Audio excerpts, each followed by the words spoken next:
इस वीडियो में हम भारत की सबसे विशाल नदियों के बारे में पढ़ेंगे, जिन्हें हम दो भागों में बांट सकते हैं। पहली हिमालय नदी और दूसरी प्लेटू नदी यानी कि प्रायद्वीप नदियाँ।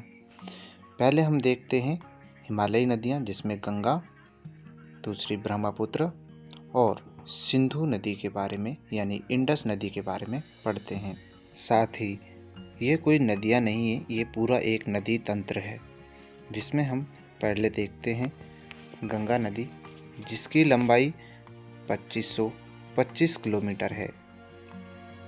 इस नदी का उद्गम पहला होता है उत्तराखंड से, फिर उत्तर प्रदेश, बिहार, झारखंड और पश्चिम बंगाल में बहती है। ये नदी हिंदुओं की सबसे पवित्र नदी है और करोड़ों लोगों की आस्था का प्रतीक है।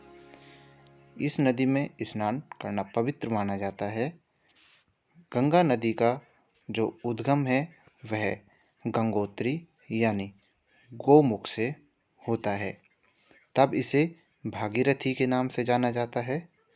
फिर इस नदी में अलकनंदा नदी मिलती है देवप्रयाग में आकर, जहाँ इसका नाम गंगा पड़ता है।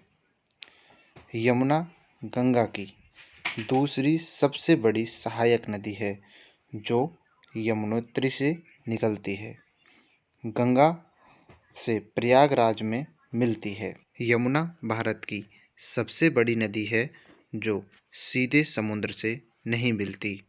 गंगा में दक्षिण से मिलने वाली नदियाँ, पहली रामगंगा, गोमती, घाघरा। घाघरा की सहायक नदी है राप्ती, फिर आती है गंडक और फिर आती है कोसी नदी।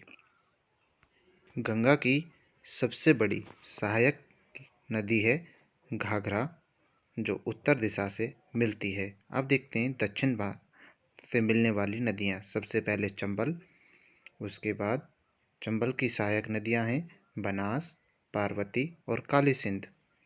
उसके बाद दक्षिण से मिलने वाली सिंध नदी है बेतवा। बेतवा की सहायक नदी है धसन नदी और फिर आती है केन, फिर टोंस और सोन नदी।